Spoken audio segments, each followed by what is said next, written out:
Bote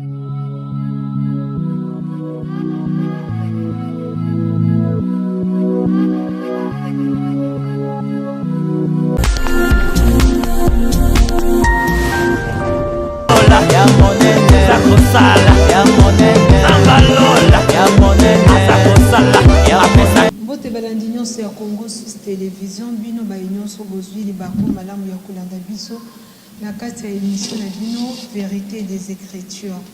Lelo tozana esengo ya koyamba mpona bino ndeko Fabrice Mbiye oyo azali moko ya bayilo yembo ya Nzambe. Elongo na ye tokoyeba kosolola na oyo etali album oyo azali koprojete d'ici peu. Yango nde tobengisi ye pour que tosolola boyeba esika kani tokoki kozwa album yango ebanaki ndenge nini mpe lolenge kani azali mpe kolengela maye oyo etali album na ye. Mbote ndeko Fabrice. J'espère na émission na biso ya mokolo elekaki toyambaki oyo lelo lisusu toza lisusu na esengo yamba oyo, mais cette fois-ci donné changé tozolobela plus ya carrière musicale, surtout un album oyo tozali koprojete d'ici peu. La fois passée au Yambakinga, je crois que je parlais à témoigner qui peut m'attailler ma référence, quand même les sites à Montona ou Tiazanani. Parce que Moutako Bimaka, même Jésus Bimaka, Bobo, et c'est là un scandale. Il y a un moment où tout le monde va embêter sur Razambo.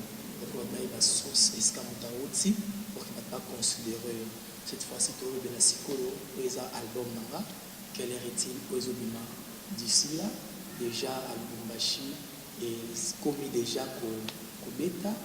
Après là-bas, je crois que je vais descendre à Matadi. Après Matadi, et on va faire la cérémonie de la sortie officielle dans Bokayaki. Donc cette fois-ci, dans Zanakati Congo, pour déplacer, on est là.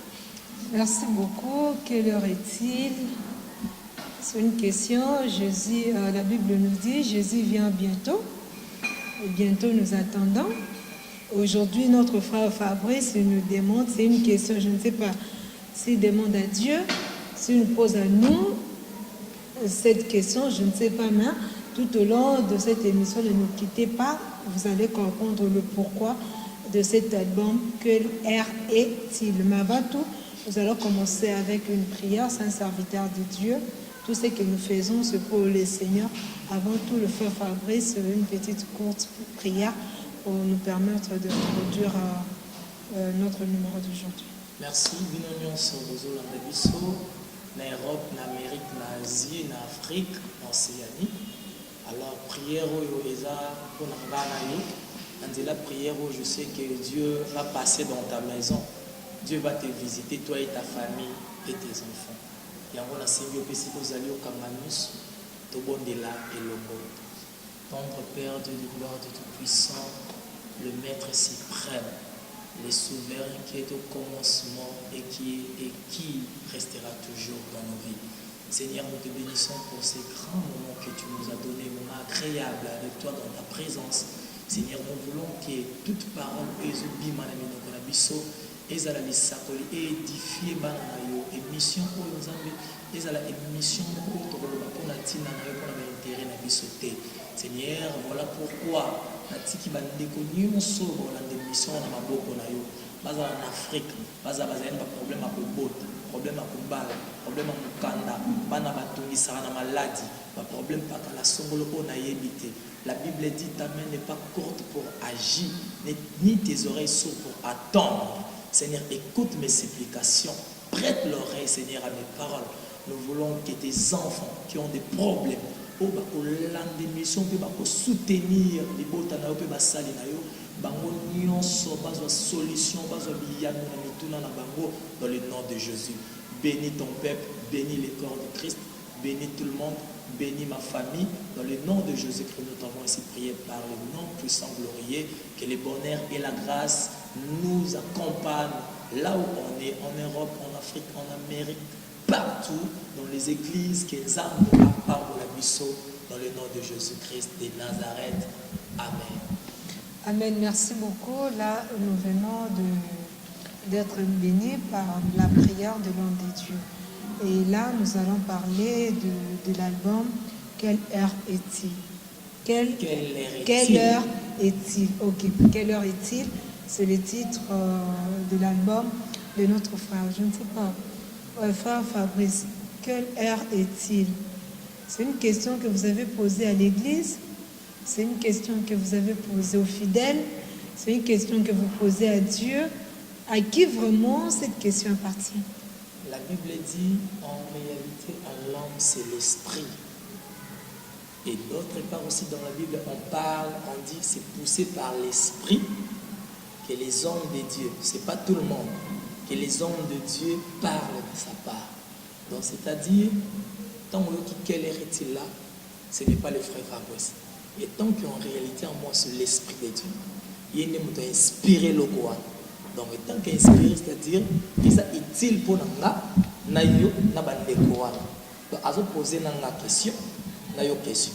Si vous avez un journalisme, écoute, ça la prière, continue. Mais si vous avez un combiné, malgré ça, les journalistes, au combiné, journal, au tchapenzambe liboso pour que abatte la yo, continue. Au pas à pour nous sala kindumba. Et puis c'est si date, mais il y a un des côtés, c'est là, asani, à continuer. Au pas monique mouyibi, au tomba, makamamabe, et kotolo la continue. On a tenu, quelle heure est-il? Comprenez? C'est-à-dire, quelle heure est-il? On a donc ça on peut comprendre bien, c'est le Saint-Esprit qui interpelle tout le monde. C'est le Saint-Esprit. Dans les choses de Dieu, ce n'est pas des choses physiques. Les choses de Dieu, ce sont des choses divines ou des choses surnaturelles. Quand on fait ce qu'on est en train de faire ici, les amants physiques, naïmbit, naïmbi salana yo, yawe salana yo, likolo ezalia, asali, mbalama robalo changer, spirituellement, et ça, la transmission dans le monde des esprits. Zambazo longolo na domaine mo azo kotiso na domaine mususu azo longolo na astral négative azo kotiso na astral positive. Donc c'est ça. Quand on dit que l'heure est-il, ce n'est pas le frère Fabrice qui est en train de poser la question à maman Marie-Jo, parce que le frère Fabrice aussi n'est pas saint. Donc c'est le Saint-Esprit ou azo tout na frère Fabrice tout na frère Fabrice, quelle heure est-il?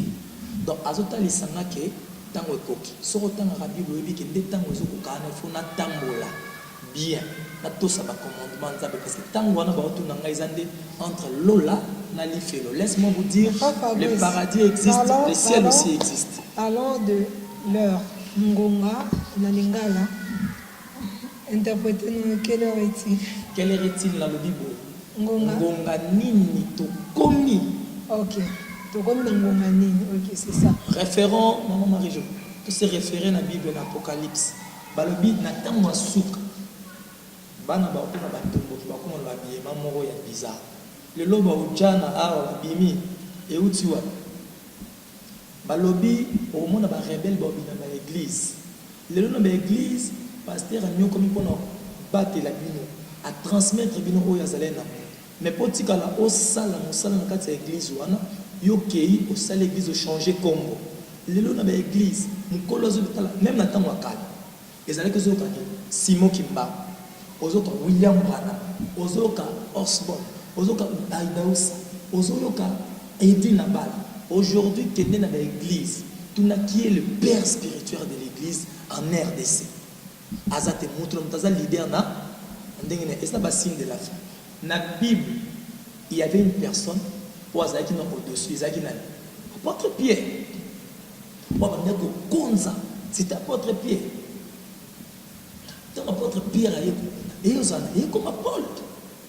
Mais aujourd'hui, ma prédication est comme différente. Pour azoter à boye, pour azoter à boye, pour augmenter à loge, pour augmenter à loge. Bon, il y a on a posé tout naté. Mais le Saint-Esprit qui nous a dit quelle est-il?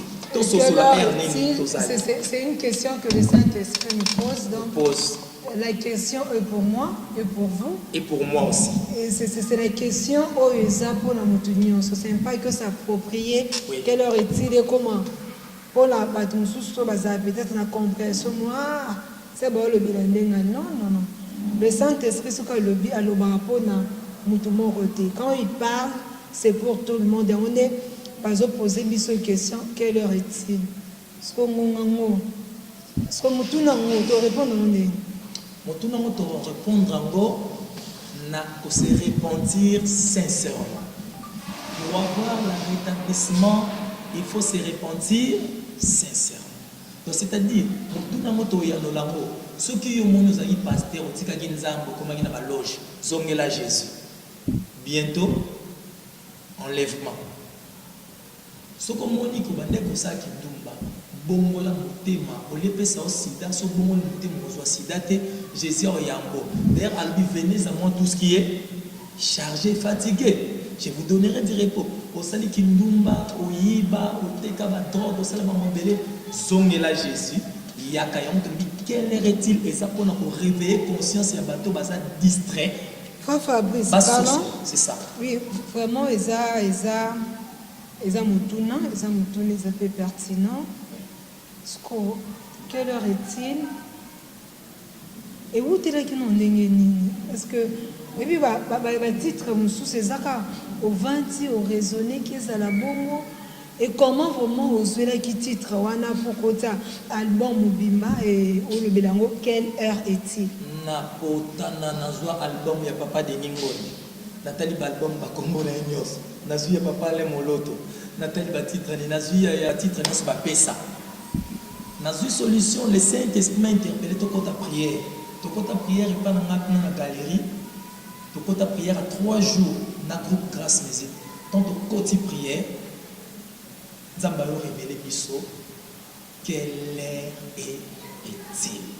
Il y a un moment où il y a un album où gloire à Dieu et écoute sa voix, mon réjouis-toi, venez au Père Jésus, oh, vainqueur, corps et toute la torche chante ensemble, non, non. Venez au Père Jésus. Tu Merci vois? beaucoup. Donc, venez au Père Jésus. Mon toi, il n'y a pas Jésus, ati karanion soya mabe. Ceux qui n'ont pas Jésus, qui ont été bien, bien, bien, il y a un maître, il y a un insuffisant. Donc, nous sommes insuffisants, nous n'avons pas Jésus, oh, avocat, nous avons une capacité du jour au jour, nous avons donc, tika orgueil. Tika qui m'a soumu, tika pour sa bana nzambe. Oui, oui. Alors, pour préparer le royaume de Dieu, il faut que tika pour l'andaye. Et cette question au Saint-Esprit a fait ce qu'il faut pour que poser. À chaque question mérite aussi une réponse. Oui. Quelle heure est-il? Pourriez-vous nous expliquer heure haute aux alentours? Bien aimé dans le Seigneur. Et puis, maman, dans mon mot, la Bible dit réjouis-toi. Mais sache, il y aura un jugement. C'est-à-dire, ceux qui m'ont dit ça les locaux, muto alambi ma déçu, ta ma déçu, ça qui non a tcheso suka ma déçu ko lemba. Et beli ba tchena sani ba tuba ba lié. Nous sommes de pèlerins. Donc il y a un moment où mon kilo to mona oyo toza suboité to mona na suna yote lobi pele mususu yo enlèvement écoute ote mais yo o mikufela yango na mikufela na masumu mama le paradis existe l'enfer aussi existe souena na frère Fabrice biso nyonso ta monde entier to kota lola voilà pourquoi na sali appel Ngonga oyo ezokoka. Bientôt Jésus revient. Parce que c'est écrit dans la Bible. Bientôt Jésus revient. C'est écrit dans la Bible. C'est-à-dire, dans le Bible, l'Apocalypse, bazotel isabisoni. Omoni, nanda, naza papa, naza na parfum moro na tchap. Parfum na sur na otcha. Tout naza na voiture. Klaxon na sur ke betiba na nanda ba di klaxon na papa mutawasali. Alnakot. Parfois, on est l'équipe, c'est que papa est en dame. Ce qui va dire que le parfum est à papa. Parce que biso ba auto yamba Jésus. Tout le monde a marambo et ça physique. Mais tout le monde a marambo ça dit. Tu vas spirituellement nous communiquons déjà avec notre maître. Il nous dit préparez-moi mes enfants. Bientôt, j'arrive. Il y a mon municipio, on a la télémi. Tant qu'on y a, on a papa nanzela nanga. Il y a pour moi qui me téma. Nanzela nanga pour moi qui me téma. Tout est là, mariage, tout est là, bongo, tout est là, mobilité, mais cherchez premièrement le royaume de cieux. Oignon sequoia, Yango moni tolobeli quelle heure est-il? Bientôt avec confirmation, Jésus reviendra. Azoya bientôt. Tout bon mon ami. Merci beaucoup. Et dans quatre albums, Oyo Tunami, tout ça, combien de titres dans quatre? Dans quatre albums, Nzembo déjà Bolanda Oya Bosso, et ça assurance. L'assurance wana tolobeli l'assurance. L'assurance c'est quoi? L'assurance ne trompe. Non, c'est l'espérance qui ne trompe jamais. Okay. Oui. L'assurance. Maintenant, l'assurance qu'on parle, c'est l'assurance de Dieu. Nayendi place non olbi. Papa sondi lopango moniango assurance. Et ça soke. Abengi banana ye héritage angolo. Frère David Matin. Bala. Assurance angoyo. Si manikolo papa koi malade likambo ya somo papa kufina ye bandeko papa bapimi lopango ndeko na biso baboki bana libanda bakomi bafazo babandi lisusu koluka bisika kolala lopango eza assurance te assurance à solo ezan de Jésus. Merci beaucoup. Donc papa la qui sabana na yo Jésus ato kufi ozala décidé ba otelengana te na papa kufara na lalaka libanda mais banda na ema Jésus lelo je suis erré nazo vivre bien problème à moto te tuimbai ona c'est comme si une chanson. Nanga ezayo papa yemba elombe ya bomoi nanga Pas Fabrice, l'autre monaka, ce qui nous a dit ici, album, dingue pesi, quelle heure est-il? Fonze moment copé, ce petit titre non. Zalabo motiayo, exactement. Bon, titre Yanzembo et balana thème. Ce n'est pas vraiment important parce que Banzembo non sotoyemba. Ezo Talissa déjà arrivé à Jésus. Ton oyemba lekela batu baku benga. Tika bat baboya yo. Parce que Jésus est là. Ton assurance c'est Jésus. Ton sala na yo. Na sala na lobini.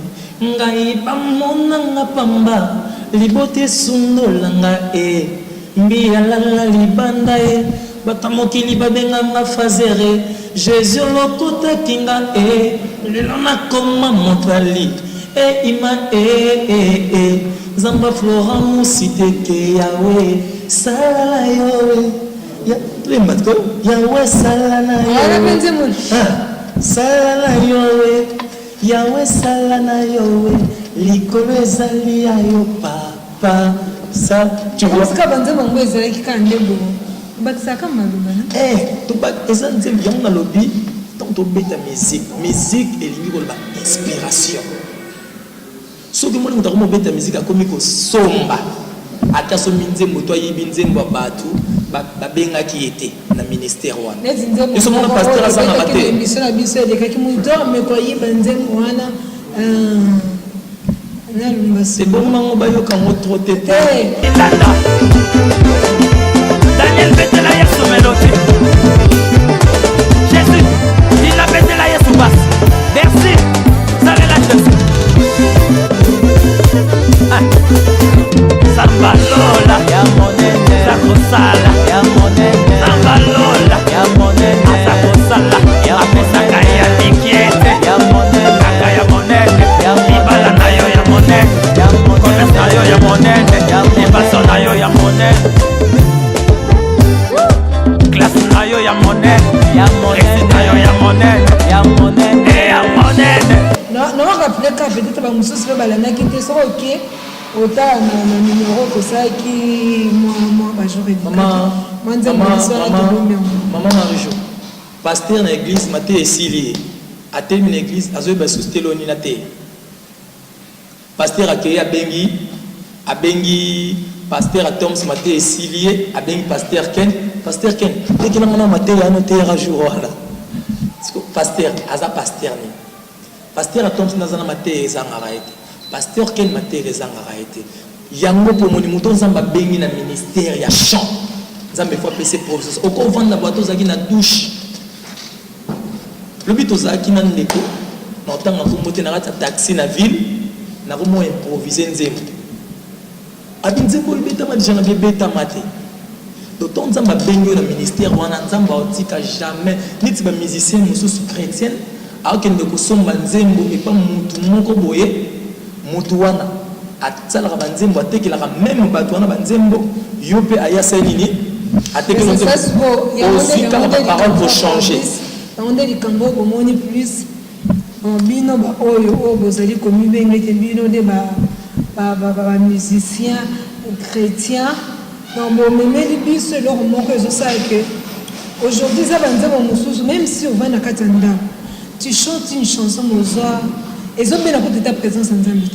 Tu sens d'ailleurs que c'est mieux que d'aller faire quoi, c'est comme si tellement sous-bassement dans les Zambie.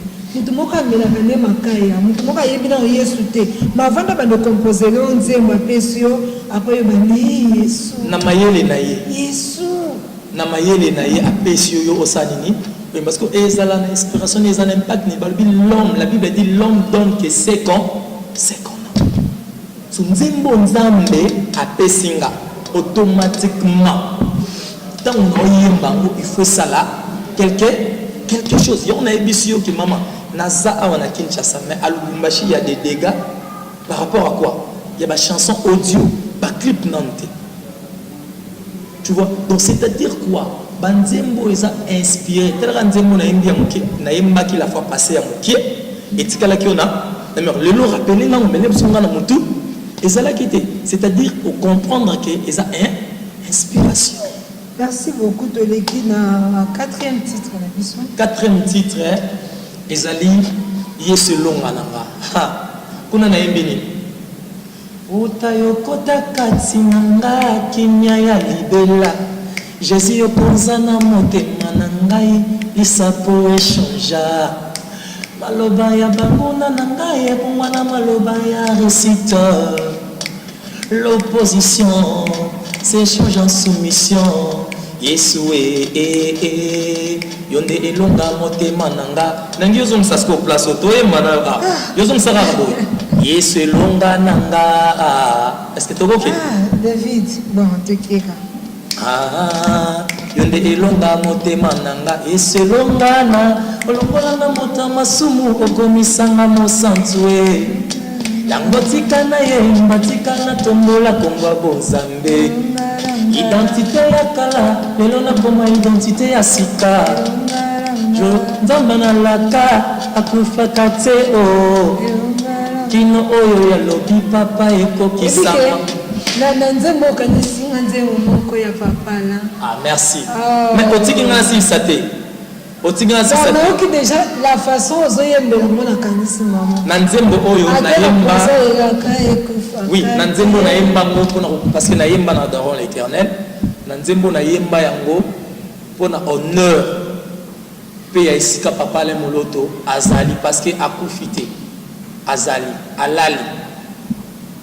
Na minute ye azan avantage plus que nga papa le moloto avant kufa a comment le bi place ba yo proposer ngana kende non na kende ka ko alanga na bika ye moro aboya kabi non place na moni ba memanga na sani je dois toujours aller ya moni na nzembo na bwaka ye na yemba mona melaka akufa kateo kino oyo lobi papa ekokisama lelo obenginga mungwa na pesa guna Kongo zamba ale moloto tika na yemba e yeselonga ezalolendo te eza témoignage makambo chama sali na bomoli nanga elekeli bango monguna sangwe oya benganga kasi oya ponanga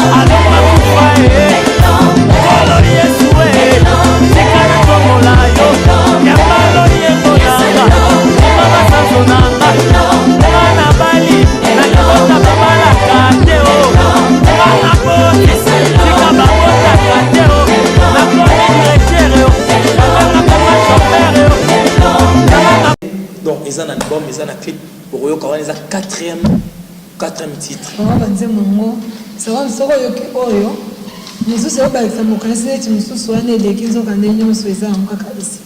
merci, c'est ça, rôle et inspiration. Cinquième chanson, et ça, il est parfait.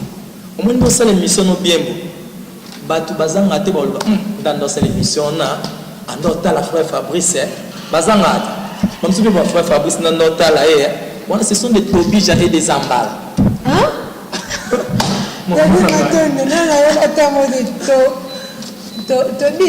tobija na zamba tobija bato bakendaka po balembisa moto bato balingaka tobija na zamba baza bato. Mais c'est biblique, non?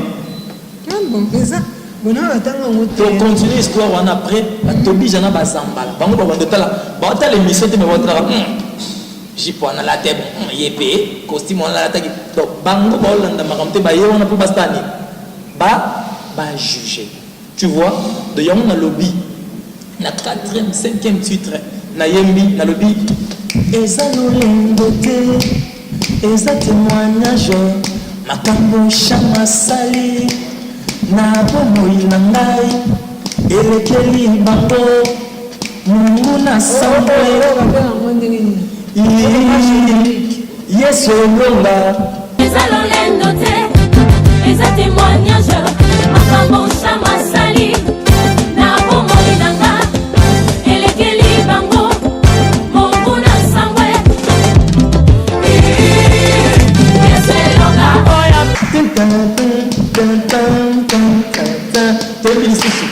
eza lolendo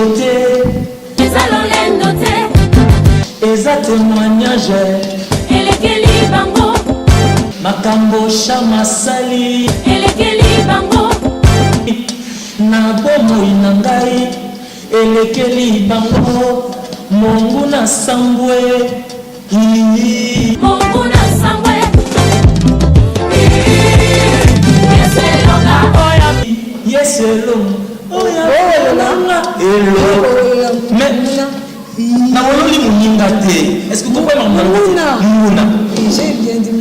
munguna ake ofunda omoni job avandi na bomengo na ye satan ke ofunde oza bonzambe no eza kati na yebo so bonzambe na ye eza kati ya moto uelemani mama so bonzambe na ye eza kati ya moto uelemani biso totindaki satan sala lisumu mpo nzambe abenga na ye yoku ozalaki te nga nazalaki te même Abraham azalaki te mais est-ce que nzambe alongo pa satan mpona mabe na ye moko so satan komi monguna parce que yo sikoyo osala toujours makambo malamu nzambe azaka kati na yo simbikisi te combien de journalistes basimbikisi combien de journalistes basali combien de musiciens oyo mosusu baosala nzambe na bakisi eza na mon frère moko boye ami na cousin na esimbi album nzimbo na tumba eza bien tokenda mo pa père moko boye père wana soka lambi yango esala succès na tunaza pasteur oza pasteur tokomi okende tokotaka bonamo bougie bikeko banini mais oni ote nga babengangaka père naosala yango kutu tala bafrère na bino mosusu bayembaka mpe bayaki otika mo nzimbo esala succès nazoloba likambo dieu me voit abe omoni nzimbo esala succès alakisi nga sedi ya liboso bayaka kokonsakra yango na lamba yango alapesi ya kosala multiplication yango nzembo wana ezobeta na lela yango moninga na biso bato wana baozo basuccès miki bo biso na jésus kanga makambo na biso omoni nzembo na nga album na nga oyo banzembo oyo ntango ebima ça va bouger le monde kanga makambo na ye biso yo parce que nga na consacre yango na oyo aleki banganga wana bango bakendaka soki kofi asali nzembo ayebi kaza na nzambe esimba fallait asali nzembo ayebi kaza na nzambe esimba osomona moto andimike nga azaka na satan bato nyonso bandima baa na nzambe parceke bango bandima baa na nzambe biso mpe tondimi toa na nzambe parceke eloko na ndimi naa na nzambe nga na ndima ngo teke esimba non ekosimba parce que nous avons Jésus-Christ de Nazareth qui est au-dessus. La Bible dit au nom de Jésus tout genou fléchira. Donc c'est ça. Et pour 6e titre, et ça, gloire au Père. Naïm Bakamo déjà na bandeli. Gloire à Dieu, te écoute sa voix. réjouis-toi. Venez au Père Jésus, vainqueur que toute la terre chante en son honneur. Venez au Père Jésus. Et puis 6e titre, et ça, les sauveurs reviendra. Vous n'en avez dit, les sauveurs reviendra pour enlever sa femme. C'est ça, R, yango, on a tout qui réponse de yango. Ngongo yango yokolo sani. Ozo mpo nozo biso za époux. Azoya te mazozo ngapo ayaka déjà. Akendaki pour asali. Azo. Yango nalinga frère Michel Bakinda alobi akenda asomba billet avion aller-retour. Mutu msoko jije nzamba mata avion. Bat basala avion ba se référent nani. Nzambe ndasala ndeke ba se référent na Jésus ndamata ba se référent billet aller-retour poka kanda ke nanenge pe kozonge langa. Akozongela yo po ozoto saye. Mais ce que couture na masumu azongelo te on te le dit quelle heure est-il? Les sauveurs reviendra pour enlever la femme. Oh, chère épouse, prépare-toi. Oh, dernièrement, il y a une conférence quelque part. Je salue maman Dr Nicole depuis les États-Unis. Moi aussi, je salue maman Nicole depuis les États-Unis. Na billet à partir à net. Ah bon? Oui. Ok. Ma maman chérie, je t'aime bien. Ici aux amis. Donc, on va au coaching. Maman album peut aller aux États-Unis. Dans l'église, bon, maman, j'espère que vous êtes en train de suivre l'émission. On est avec le frère Fabrice Ndié. Il est aussi chanteur. Bon, malheureusement, que vous aurez du mal à comprendre l'émission. Chrétien, musicien. Moi, j'aime pas qu'on m'appelle chanteur. Ah, chrétien et musicien. Je crois dans la conférence, il y a un homme de Dieu qui nous avait dit ceci. Que si quand nous avons épousé à Christ, nous avons fiancé. Alors, nous avons épousé à Christ. Pour l'instant, on est des fiancés. Christ viendra pour prendre épouse. Or que pour que Batouba Benga épouse, il faut Bassani. Babala. Il faut Babala. Qu'est-ce qu'il faut mariage est alliance. C'est pour cela mariage. Je vais poser question. Oui. Vous allez cheminer en explication pour que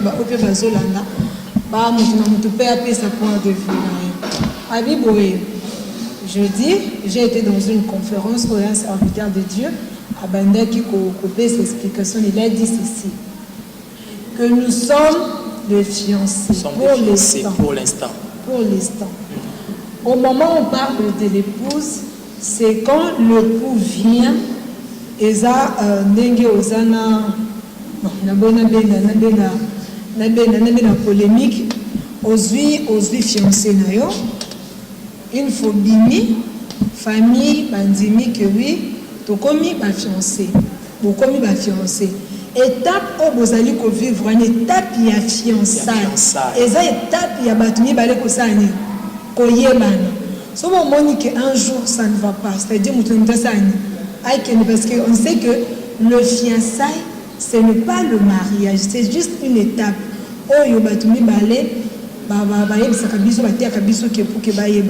Et c'est le moment où nous sommes des fiancés de Christ. En ce moment, que notre vie est se comporter malin pour que un épouse a vraie épouse. Vous partagez aussi. Non. Quand le pasteur prêche comme ça, permettez-moi le terme, s'il n'est pas dans de loge, c'est qu'il est à côté. Dans le domaine de Dieu, étape, il y a fiançailles et la raté. Quand on parle de fiançailles, tout le bani. Et ça, étape, mon ozotala. Et que simba, tu es que simba te. Aïbi kolamba, tu es bi olamba te. Vrai ou faux? Maman, yoza moi si. ngana bimeli yo to solo la peine on entre baima ngana bimeli yo to lingali nde to lingali ngana lingo yo po lingi ngati ngana otala bizaleli na yo yo pozo sani ota bizaleli na ngati parce que Jésus so za fiancé yo pe ota bizaleli ne ce que Jésus a sali faute na scène na tiki ngapi na otala bizaleli ce pays koto épouse qui est l'église à sali faute na tiki. Jésus ne laissera jamais son église. Jésus et son église basa un. Jésus et son église basa un. Quand on parle de l'époux et l'épouse, c'est la divinité. L'église, ce n'est pas la gare qu'on voit ici. L'église, ce n'est pas les instruments qu'on voit ici. Mais l'église, quand on parle de l'église, c'est Christ. C'est-à-dire on parle de la communion que nous avons fait avec le Christ. La communion, l'alliance là, où est sangué si biso na Christ. C'était quoi? Ce que ça fiancé, c'était quoi? Andimi kosani, okufela yo. Andimi okufela yo. Donc c'est-à-dire toi okufela yo, abali yo. Est-ce que vous comprenez? Je crois que dans ma coufélie. Il y a David maintenant qui me signale que. Oui, papa David a perception une minute. Parce que c'est très important, les gens doivent écouter ça. Ma soeur. C'est un sujet qu'on va parler prochainement.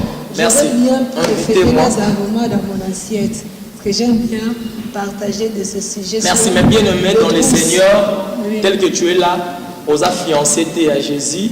Pour Moro Jésus à Kabonana yo à lobby aïe pour n'a sainteté mais aïe pour n'a brebis perdu enfin qui ait abondance. Alors ceux qui Jésus a fiancé côté au Kabona famille ya bokilo na famille ya bokilo yo ba mango na ba luba ba yo qualité pe ba panzani bon si que Jésus a sa colonie à sa famille côté ba mango côté ba ngala non avec Jésus c'est l'alliance auto salani ya libela.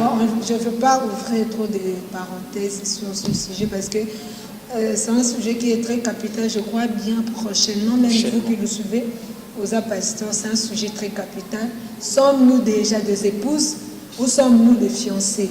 Parce que Bible, comme la Bible nous dit dans Hébreu, que la parole de l'Éternel est une épée à double tranchant qui sépare tout ça tel que nous le savons. Parce que nous savons que dans on pêche, maman. Quand on pêche, s'il vous plaît, je ne parle pas de fiancés. Déjà, non, on parle des couteaux de double tranchant. Parce que, étant qu'un serviteur, je suis ici. Quand on parle des couteaux de double tranchant, c'est-à-dire, et tu as payé na bateau balingi, aussi moyen bino azo sente bateau na église. Comme aux en chantre, pasteur, aux en musicien, en sente bateau na église, c'est là l'épée va faire quoi? Et kokata. Est-ce que vous comprenez? On ne dit pas que dans la parole qui demeure malobaya bien yanzambende Bible ça démocratique parole loba na fait ya mabe na fait ya malam parce que nous avons deux chemins. Tous on a chemin ya mabe, tous on a chemin malam. Na muto on a chemin malam épée oya toujours na nenga malam. Mais aussi un pasteur a tout chaba na bazemi, un pasteur a commis na ba loge, un pasteur un chante à Sentaka, à Menaradiamba. Ah, bah chante, balinga boé. Bon, de toutes les façons, nous avons chanté surtout du Cambo Bino Bolingambo. Photo le Bélarambo de ce sens. Batubaza conférence, ben soya koyemba. Papé so descend. Au moins les âmes qui n'ont qu'à non, non. Tu as dit que Bible son au baquet gratuitement. Tu peux ça gratuitement. Tu as dit que les appels Moussala. Pour se déplacer, il y a un peu moins d'énergie. Maintenant, tu vas dire que ta maman, soit tu papa, soit Fabrice, tous as moi journée na biso, ce qu'on a la gloire, nous ces apprenants. Des fois, tu nous caractères, tu vas foutre biso, que nous allons foutre biso. Yes, et les cacao, Ngai atongo benga na États-Unis ou benga na France, foutre l'anga billet na yo, na roya, y a les retours na roya. Na kosengo cacheté c'est mutaro ya futeli ya billet c'est ngabe nganga na roya et puis na yaka koyemba te mais na yena milimo batu pesa nini et biki to gagner ba am nzambe pe azui lokumu biso to samsalo pona mbongo te to sala ngo pona lobby na livre des souvenirs. Ça me tombe au fond là. À mon ami Salam Alam Auto Saini. Merci. Merci beaucoup Fabrice. Comme il y a un numéro na biso la deuxième fois. Biso Koyambayon, quand il y a une émission la biso la vérité des Écritures, un mot de la fin. Un mot de la fin, Ezakara que bana nzambe na sepeli na émission premièrement makasi na sentir na fongoli bouton, c'est-à-dire que na sentir moi chaleur, mais vraiment maman Marijo ko bana musala na obo c'est bien. Mot de la fin na ezali que album Nabino quelle heure est-il ezobima d'ici là pour tout contact Bobenga biso na plus 243 081 84 84 811. On les appelle numéro na biso WhatsApp. Pour le moment, ils ont un bureau. Deuxième numéro, ezali plus 243 85 00 74 500. Na YouTube, tapez groupe d'adoration céleste grâce musique. Au monde na ba nouvelle na biso ba makam na biso ebele na page officielle tapez grâce musique au kozwa biso na Twitter na Instagram tapez frère Fabrice Ndiye Ministry, vous allez voir des histoires. Vous avez un problème mais dans le ministre mais on a ça frère Fabrice na bimise église comme no baye ko maka bomo maman Zela maman papa David a fait sa biso une minute. Le problème c'est quoi? Non, il faut tous faire comprendre. Ministère. On a déjà ministère. On a déjà ministère. Pour chanter comme je chante, avec des paroles, on a zoloba. Et zobi qui s'abat. Naza capable de chanter na maloba. Na bête là que témoignage n'a la fois passé. Na dit que comment Dieu m'appelle. Ce qui n'a nzela loyembo badabiki.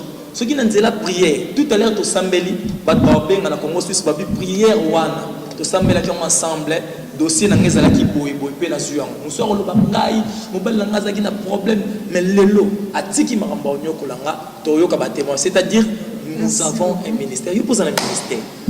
Merci beaucoup. Bon, il y a un chante. Pour ça qui deuxième mois bien, on a un ministère déjà à ma casse. Merci beaucoup à vous qui nous avez suivis depuis le début de cette émission. Pour ceux qui ne parlent pas lingala, je ne sais pas. Bon, si on peut faire une petite synthèse, nous avons reçu pour vous le frère Fabrice Ndiye qui est là de vrais adorateurs, comme il aime bien le dire. Il n'est pas adorateur tout simple, mais il est vrai adorateur de Christ. Au travers de ces chansons, j'espère que vous serez bénis. Si vous voulez le soutenir, je crois bien qu'il a déjà donné son numéro, que vous pouvez l'appeler à tout moment pour lui soutenir parce qu'il a aussi besoin de vos soutiens. Merci à la grande équipe de Congo Sous Télévision. Derrière les caméras, je vois David Matondo et Goloa Mayala. Merci à notre superviseur Papi Lukongo et à notre chef Bosse Simao. John depuis quelque part, que le Seigneur vous bénisse. Quant à moi, je vous retrouve très prochainement. Et bien avant, nous allons prendre une petite chanson qui va devoir nous séparer. Cette fois-ci, moi j'aimerais aussi bouger. Hein?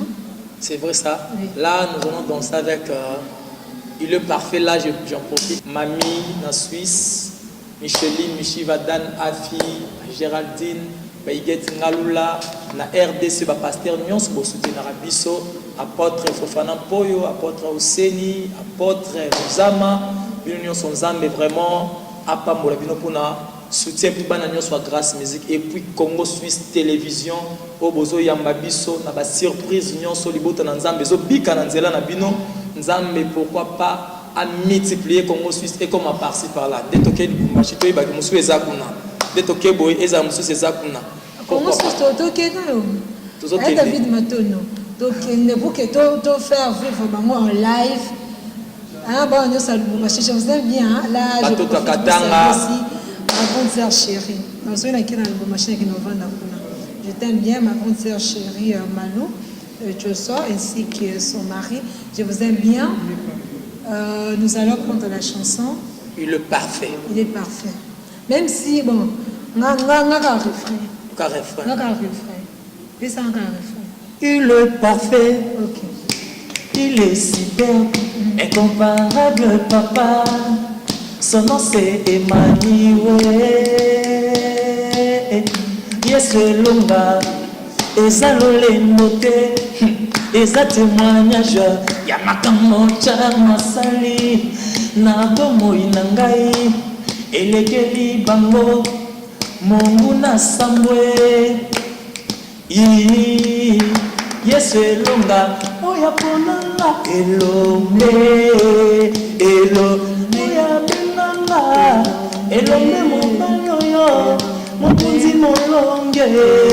Yesu il est parfait, il est super, incomparable papa, son nom c'est Emmanuel. Yesu elonga Samba potre mbala, samba potre fofana mpoyo. Jupes, aïe aïe aïe aïe aïe aïe aïe aïe aïe. il est parfait, il est super, incomparable papa, son nom c'est Emmanuel. Yesu elonga Jésus.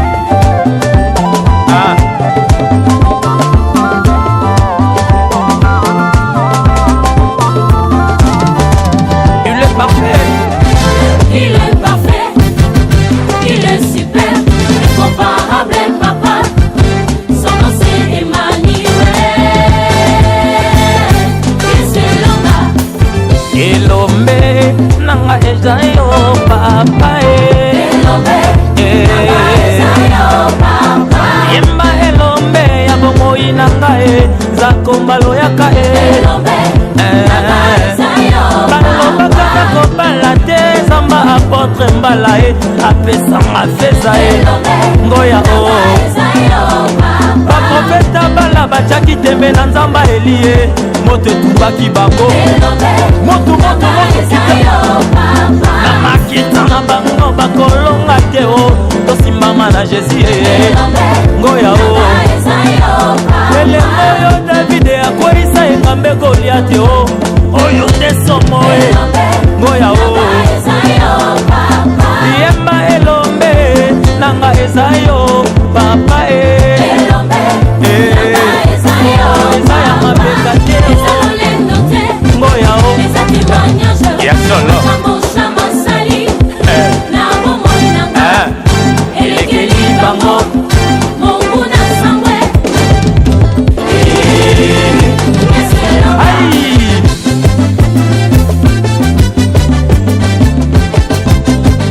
samba site beteleo eza ya mapeka te ngoya o ya solo elekeli bango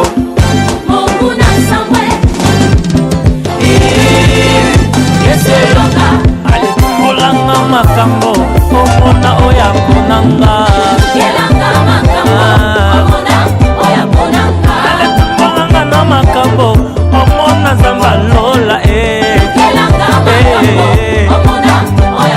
bakomi kofika bakomi kotongo na bandi kimia nayebi kozala nazanelikia ata na butu ata na moi simbama na nzambe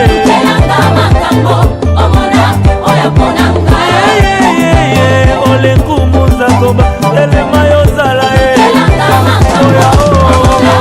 eja ya mapeka te oya o ayaya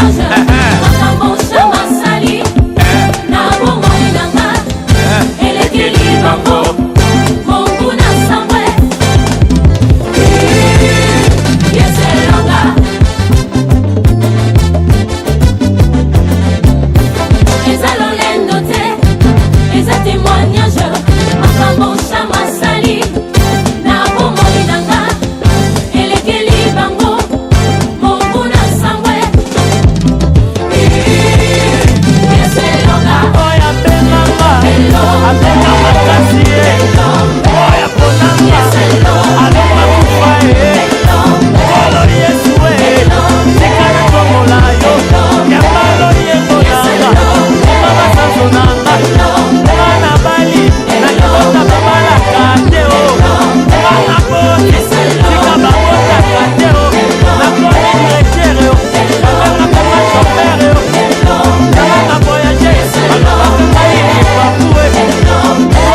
des instruments bina na yo moto apekisa yo te oza na champ oza na motuka oza na wapi oza na nzela ozoka nzembo bina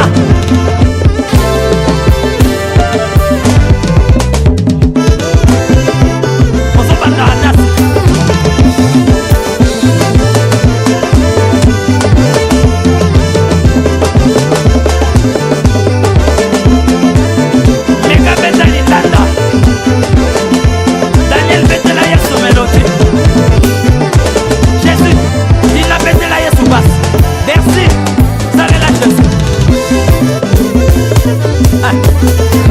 Zambalola ya monene zakosala ya monene Zambalola ya monene zakosala ya mesaka ya dikiete ya monene kaka ya monene ya libala na yo ya monene ya monene na yo ya monene ya libaso na yo ya monene classe na yo ya monene ya monene na yo ya monene ya monene ya monene ya monene nalingi kombo yeba ya monene ya mbala oyo ya monene ya monene nyonso osalisa ya monene panza maboko bana sitebete bana jipes bana sitebereka Zamba monene Zamba Dilar Mozama